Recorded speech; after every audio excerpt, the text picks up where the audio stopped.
Guerras, terremotos, símbolos misteriosos, juízo final.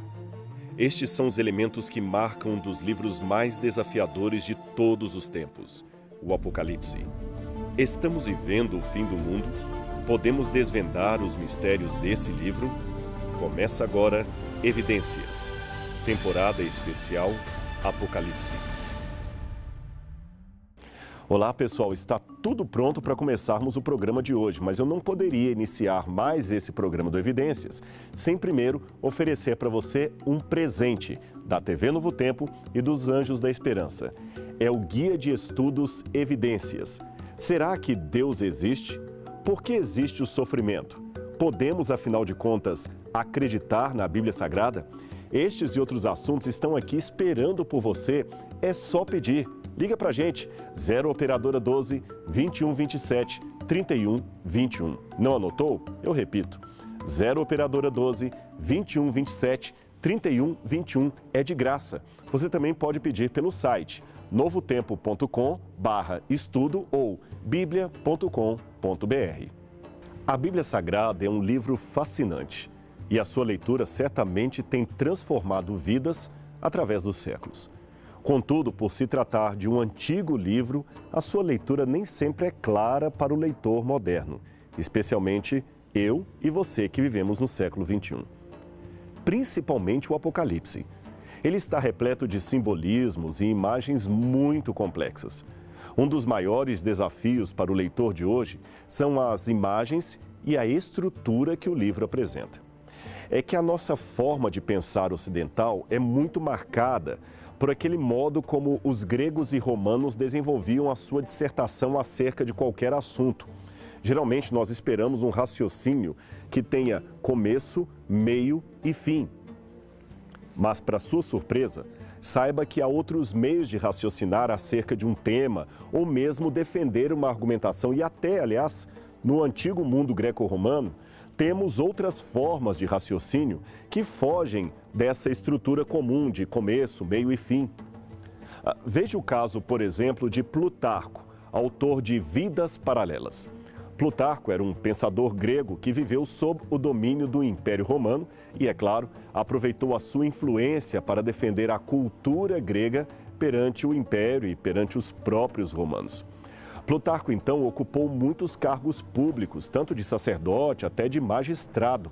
E a proximidade que ele teve com os poderosos fez com que ele escrevesse algo a respeito do encontro das duas culturas, a romana e a helênica. E por isso ele escreveu biografias de ilustres gregos e romanos, que intitulou de Vidas Paralelas. Ele reuniu os biografados em pares, de modo a poder melhor comparar os feitos, a vida e os legados desses homens, a força de seu caráter e também os seus defeitos. O seu objetivo? Percorrer a influência dessas personalidades no destino da civilização greco-romana, mostrando os valores que ambos os povos tinham em comum, os mesmos valores que fundaram as civilizações latinas.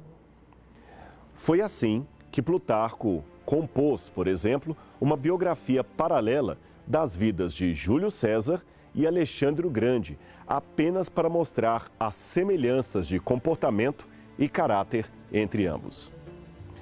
Como os romanos praticamente idolatravam Júlio César, a ideia de Plutarco era mostrar-lhes que os gregos tinham igualmente um líder, no caso Alexandre o Grande, e que, nesse caso, rejeitar os gregos seria o mesmo que rejeitar alguém como César. Percebeu o exemplo? Viu como eles usavam ideias paralelas para a argumentação de uma tese? Isso fazia parte do modo de argumentação que era comum no passado. Algo muito diferente dos discursos que temos hoje. Eram muitos os tipos de paralelismos que havia. Eu vou apresentar alguns para você no programa de hoje que facilitarão a sua leitura do Apocalipse. Deixe-me apenas acrescentar que esses paralelos tinham uma vantagem adicional, que era facilitar a memorização, considerando que a maior parte da população daquela época não sabia ler e não possuía um livro físico em sua casa para estudar.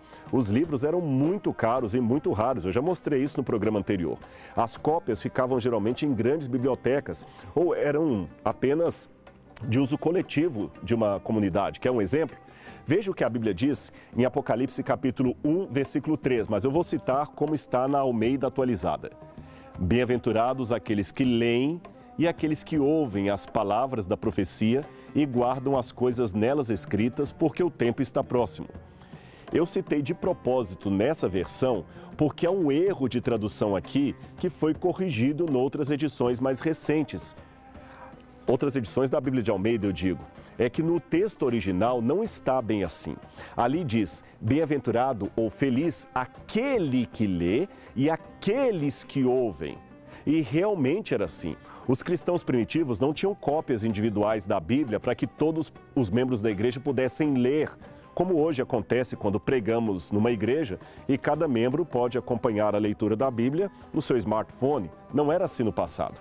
Às vezes, várias congregações partilhavam uma única cópia do livro, que seguia de maneira itinerante, revezando entre elas. O texto era lido, ora numa igreja, ora noutra, para que todos os presentes pudessem ouvir. Agora imagine a expectativa daqueles membros cristãos primitivos, sem as facilidades de hoje em dia, quando recebiam de um emissário de confiança a carta do apóstolo Paulo ou a cópia de um evangelho que seria lido perante todos no culto. Por isso era importante que o texto viesse numa forma que facilitasse a memorização dos ouvintes, e o paralelismo era uma dessas formas. Agora eu sei que você pode achar estranho e dizer, mas essa forma facilitada não foi útil para mim, porque eu leio e não memorizo tão fácil assim. Ora, lembre-se que eles no passado não tinham rádio, TV, muito menos internet. Os modos de compreender e aprender um significado eram diferentes do nosso. O cérebro usava outra sinapse que hoje, infelizmente, já não desenvolvemos.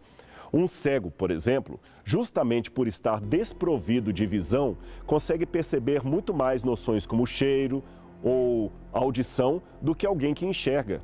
Ele também memoriza de maneira muito mais precisa a localização dos móveis numa casa, de modo a andar perfeitamente entre os objetos sem tropeçar, porque o cérebro do cego compensa a ausência de imagens. Ele compensa com outras funções neurais, você entende? Ou seja, para algumas coisas, o cego enxerga melhor do que você que vê. Entendeu a comparação? Eu vou dar mais um exemplo para que esse assunto fique bem claro para você. O paralelismo do passado também era uma característica marcante da poesia hebraica, que, diferente da nossa poesia, não era marcada por rimas. A nossa poesia é assim: batatinha, quando nasce, espalha a rama pelo chão. Menininha, quando dorme, põe a mão no coração. Viu a rima? Agora, se eu estivesse descrevendo ou escrevendo um verso não no estilo brasileiro, mas no estilo de um salmo da Bíblia, eu diria diferente. Seria mais ou menos assim. A menina era linda e inteligente, uma garota esperta e muito charmosa. Você percebeu o paralelismo de ideias? Eu não usei rimas. Viu que eu falei a mesma coisa com duas sentenças usando palavras diferentes. Menina, garota. Linda, charmosa. Esperta, inteligente. Agora, quer ver isso na Bíblia? Eu poderia dar dezenas e dezenas de exemplos, mas apenas o Salmo 51 já é o suficiente. Veja atentamente como ele começa. O Salmo 51. Ele diz assim, na versão da Bíblia: tem misericórdia de mim, ó Deus, segundo a tua benignidade. Apaga as minhas transgressões, segundo a multidão das tuas misericórdias. Tem misericórdia de mim, apaga as minhas transgressões, segundo a tua benignidade, segundo a multidão das tuas misericórdias. A mesma coisa foi dita de duas formas diferentes.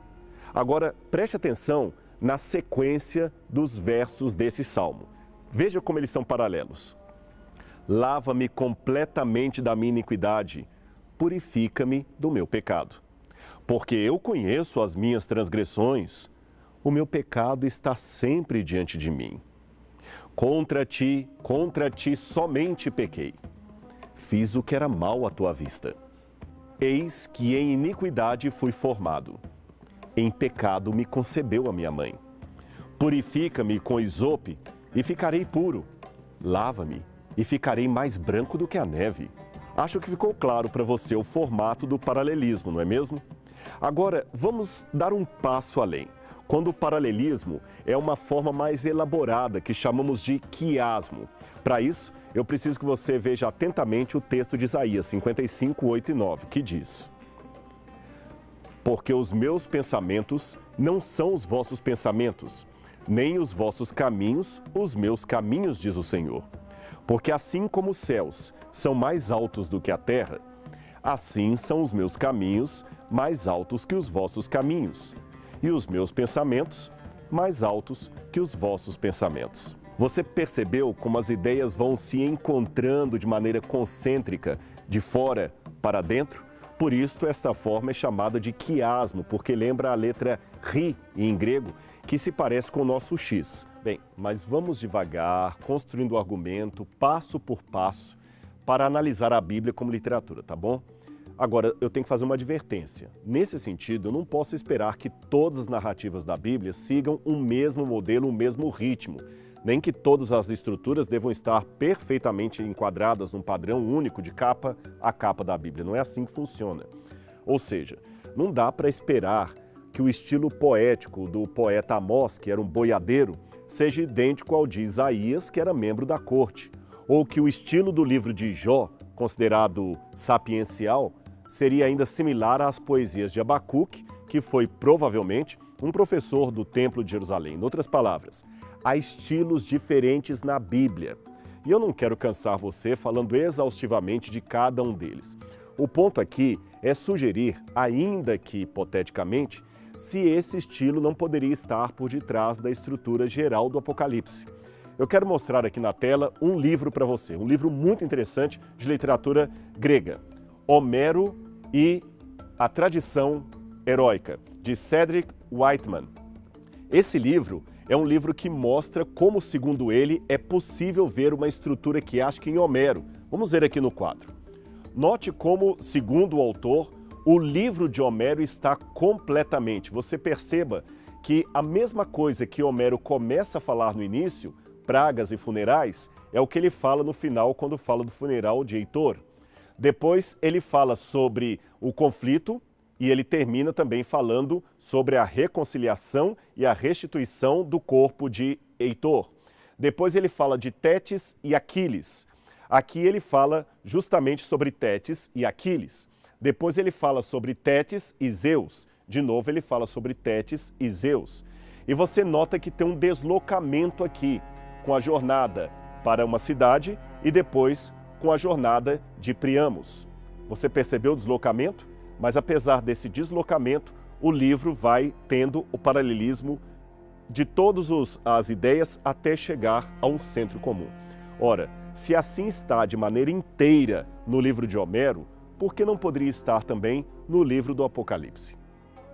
Esse aqui é um exemplo ótimo de como a narrativa poderia estar construída em forma de paralelismo ou quiástica. E isto, como eu falei, aumenta, ainda que hipoteticamente, a chance de ser esta a forma final do Apocalipse. Mas eu sei que alguém talvez esteja perguntando: quer isso dizer que o Apocalipse ou qualquer outro livro da Bíblia estaria apenas imitando um estilo que os pagãos usavam? Não se trata disso. Deixe-me explicar.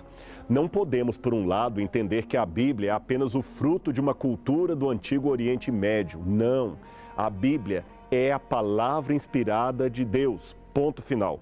Isto a coloca, é claro, num patamar único, sem comparação. Por outro lado, eu também não devo isolar completamente a Bíblia da cultura na qual ela nasceu. Afinal de contas, Deus enviou a sua mensagem numa forma que as pessoas pudessem compreender e as culturas a se comunicarem. As culturas se comunicam. O conteúdo é divino, mas o formato é humano. Não foi Deus, por exemplo, que inspirou ou determinou as regras gramaticais das línguas semíticas, foram os homens. Mas ao usar o profeta para escrever o Antigo Testamento, este o fez obedecendo regras de gramática típicas daquela falada em Israel naquele tempo. Entendeu o processo? Deus partiu do conhecido para o desconhecido. Falou com o sotaque humano. Sendo assim, vamos ver se o Apocalipse tem realmente algo que pudesse se assemelhar a uma estrutura de paralelismos. Vamos ver mais uma vez aqui na tela. Eu quero mostrar para você, agora sim, com o Apocalipse. Perceba como o Apocalipse começa e termina com o mesmo jogo de palavras. Olha bem, no bloco 1, eu estou com o princípio do Apocalipse, o primeiro capítulo. O bloco A', seria a última parte. Então, nesse bloco aqui, que eu denominaria A, na verdade, nós temos Apocalipse 1, de 1 a 20, e depois, no final, Apocalipse do capítulo 22, 6 a 12. Veja como é praticamente a mesma coisa. O Apocalipse começa assim: para mostrar aos seus servos as coisas que em breve devem acontecer. Você vai para o final do livro, para mostrar aos seus servos as coisas que em breve devem acontecer. Depois fala, e ele, enviando por intermédio do seu anjo, no final do livro, o Senhor enviou o seu anjo. Está percebendo como é que o livro vai fechando das pontas para o centro? Vamos continuar. Notificou ao seu servo João, ao qual atestou a palavra de Deus e o testemunho de Jesus Cristo quanto a tudo que viu. Aqui eu estou lendo o começo do livro do Apocalipse. No final, eu, João, sou quem viu e ouviu todas essas coisas. Aí você vai de novo para o começo do livro. O que você encontra? Bem-aventurados aqueles que leem, já falei que é um erro, aquele que lê, e aqueles que ouvem as palavras da profecia e guardam as coisas nelas escritas. No final do livro, no capítulo 22, bem-aventurado aquele que guarda as palavras da profecia desse livro. No início, porque o tempo está próximo. No final, porque o tempo está próximo. No início, João às 7 igrejas. No final, eu, Jesus, às igrejas. No início, eis que vem com as nuvens e todo olho verá, até quantos o traspassaram, e todas as tribos se lamentarão sobre ele. Você vai para o final do Apocalipse, o que você encontra? A mesma mensagem. Eis que venho sem demora, e comigo está o galardão para retribuir a cada um segundo as suas obras. Mais uma.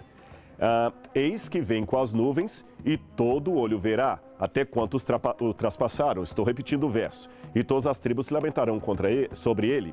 No final diz, aquele que dá testemunho dessas coisas diz, certamente venho sem demora. Aí diz no início do livro, certamente, amém. No final do livro, certamente, amém. No início do livro, eu sou o alfa e o ômega. Apocalipse 1, verso 8. Você vai lá para o final. O 22, verso 13, eu sou o alfa e o ômega. No início, Jesus diz, eu sou o primeiro e o último. Você vai para o final, eu sou o primeiro e o último. Você percebeu como o Apocalipse vai ajuntando todas as partes, desde fora até dentro? Eu ainda vou mostrar outros exemplos para você, então fique bem atento com o que nós vamos ver agora no telão. Está bem aqui o que eu quero dizer. Você percebeu que eu chamei aqueles dois primeiros blocos de bloco A e A'. Linha seria aquele sinalzinho depois ali. Agora eu vou chamar de bloco B e B', tá bem? Ou seja, a parte do início do livro e do final. A parte do início do bloco B é que vai do capítulo 2 ao capítulo 6. A parte final vai do capítulo 19 até o início do capítulo 22. Olha como é que é a mesma coisa. No bloco B diz, ao vencedor dar-lhe-ei que se alimente da árvore da vida, que se encontra no paraíso de Deus. Quando você vai para o final do Apocalipse, o que você tem? No meio da praça, de uma a outra margem do rio, está a árvore da vida. No início do livro, o vencedor de modo algum sofrerá dano da segunda morte. Você vai para o final? Esta é a segunda morte, o lago de fogo. No início do livro, contra eles pelejarei com a espada da minha boca. Você vai lá para a última parte, sai da sua boca uma espada afiada para com ela ferir as nações. Vamos de novo para o início do livro. Darei um novo nome, o qual ninguém conhece, exceto aquele que o recebe. E o que eu tenho no final? Tenho um nome escrito que ninguém conhece, senão ele mesmo. Lá na primeira parte, no primeiro bloco, eu tenho, estas coisas diz o Filho de Deus, que tem os olhos como chamas de fogo. Quando você vai ao final do livro, os seus olhos são como chamas de fogo. Você tem de novo no começo, ao vencedor, eu lhe darei autoridade sobre as nações, com cetro de ferro as regerá e as reduzirá como se fossem objetos de barro. No final do livro, ele mesmo as regerá, as nações, com cetro de ferro. Mais uma vez no começo, o vencedor será assim vestido de vestiduras brancas. No final, pois foi-lhe dado vestir-se de linho finíssimo, resplandecente e puro, porque o linho finíssimo são os atos de justiça dos santos. Mais um pouquinho do começo do livro. E de modo algum apagarei o seu nome do livro da vida, que eu estou lendo o capítulo 3. Quando você vai ao capítulo 20, o livro da vida foi aberto. No capítulo 3, verso 12, a nova Jerusalém que desce do céu vinda da parte de Deus. E o que você tem no capítulo 21, verso 1? Vi também a cidade santa, a nova Jerusalém que descia do céu da parte de Deus. E para terminar com chave de ouro estes dois blocos, gravarei também sobre ele o nome do meu Pai e o meu novo nome. E o que você tem no final? Vi também a cidade santa, a nova Jerusalém que descia do céu da parte de Deus. Nas suas frontes está o nome dele. Você percebeu como o paralelismo é quase exato? Esses exemplos estão ficando claros para você? Aqui eu estou agindo bem como professor. O professor fica muito preocupado com a didática, com a clareza do que ele está falando. Então, eu estou procurando trazer para você, aqui através da Novo Tempo, o que seria talvez uma aula de teologia numa faculdade normal dessa área, tá bem? É lógico, claro e evidente que isso aqui não é uma questão doutrinária, é uma hipótese que estamos levantando que pode facilitar o meio de compreender o livro sagrado, o Apocalipse. Você percebeu até agora como é que o que é o quiasmo, recapitulando, o que é o paralelismo, como é que isso foi visto na literatura de Homero e como isso, pelo menos no primeiro momento, parece ser visto no Apocalipse. Você percebeu que eu li 2 blocos do início e 2 blocos do final. E como as frases, as expressões são praticamente as mesmas, vindo de fora para dentro. Agora então na tela eu vou mostrar para você uma outra comparação, agora de maneira mais resumida, para não ficar muito cansativo para você, tá bem?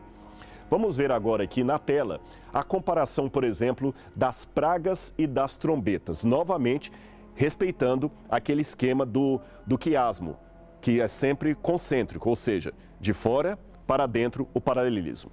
Veja as trombetas, as 7 trombetas que o Apocalipse traz no capítulo 8 até o capítulo 11, e as 7 taças, ou as 7 pragas, que estão maiormente no capítulo 16. A primeira trombeta cai sobre a terra. A primeira praga também é sobre a terra. A segunda trombeta é sobre o mar. A segunda praga, ou a segunda taça, também é sobre o mar. A terceira trombeta, sobre os rios e fontes d'água. A terceira taça também é sobre os rios e fontes d'água. A quarta trombeta é sobre onde que ela exerce o seu poder. O sol, a lua e as estrelas. Está no capítulo 8, verso 12. Aí você vai para a quarta praga, ou a quarta taça com o flagelo de Deus, e ele cai justamente onde? Sobre o sol. Você vai à quinta trombeta e ela fala do poço do abismo que é aberto. Aí você vai para a quinta praga, é justamente uma escuridão sobre o trono da besta. Percebeu o paralelismo entre poço do abismo e o trono da besta? E abismo é um lugar de escuridão, de trevas, trevas absolutas. E o trono da besta fica justamente em escuridão, em trevas absolutas. Vamos agora para a sexta trombeta. Ela é um pouco mais elaborada. Tanto a sexta trombeta como a sexta praga também. Mas ambas caem sobre o rio Eufrates. O rio Eufrates, só para você saber, era o principal rio da Babilônia. Ele passava no centro da cidade de Babilônia, no coração da cidade. E é curioso que quando a sexta trombeta é tocada, algo acontece com o rio Eufrates. Aí quando você vai ver a sexta taça com o flagelo de Deus, o que é que acontece? O Armagedon, que é nada mais, nada menos que um processo de secamento do rio Eufrates para preparar o caminho daqueles que vêm do lado do nascente do sol. E a sétima trombeta, finalmente, para fechar esse quadro aqui.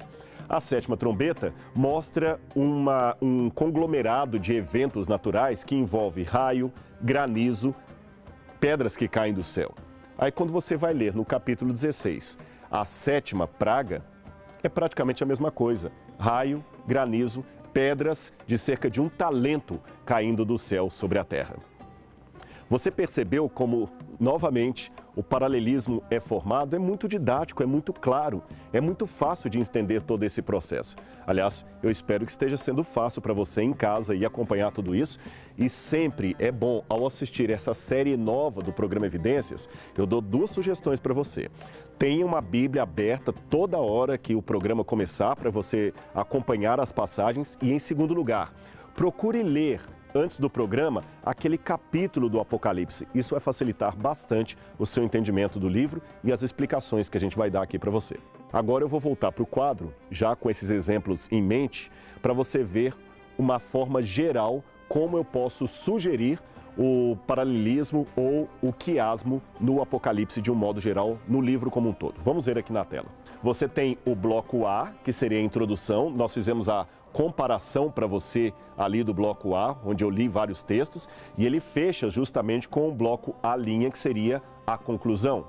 Depois nós temos o bloco B, que são as 7 igrejas, o trono de Deus e do Cordeiro e os 7 selos. Eu li alguns textos e você foi vendo o paralelismo entre o bloco B e o B' aqui embaixo, que novamente fala de quê? O trono de Deus, a mesma coisa, o juízo, um cavalo branco, o milênio e a nova Jerusalém. O bloco C, ele tem como o interlúdio os 144 mil. E os 144 mil voltam novamente no capítulo 14, é um interlúdio ali, há um deslocamento, igual a gente viu ali na Ilíada de Homero, que também tinha um deslocamento dos temas. Você se lembra que eu mostrei isso? Também percebo isso no Apocalipse. Aí vamos para o bloco C. O bloco C traz as 7 trombetas e o C' traz os juízos sobre a besta e os seus adoradores, bem como as 7 pragas e o julgamento da Babilônia. E depois disso nós temos novamente o interlúdio, onde o santuário de Deus é medido e também tem o anjo com o livrinho amargo, eu havia me esquecido disso. E no interlúdio aqui de baixo, você tem também, justamente na sequência, o trono de Deus que eu falei e o juízo final. E a mulher no deserto e o desapontamento.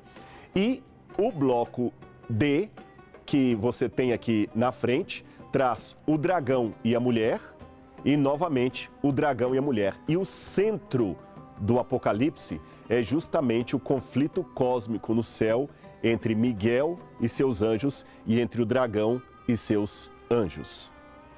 E sobre esse conflito no céu, é importante dizer que o tema do conflito cósmico entre as forças do bem e do mal é o framework, ou como se diz, justamente o quadro geral do Apocalipse. Tá certo? É justamente aquilo que nos coloca o Apocalipse dentro de um arcabouço. O tema do grande conflito. Este é o grande cerne da questão, porque um dos objetivos também do quiasmo é mostrar o ponto central da mensagem. E é isto que nós vemos justamente nesse modelo.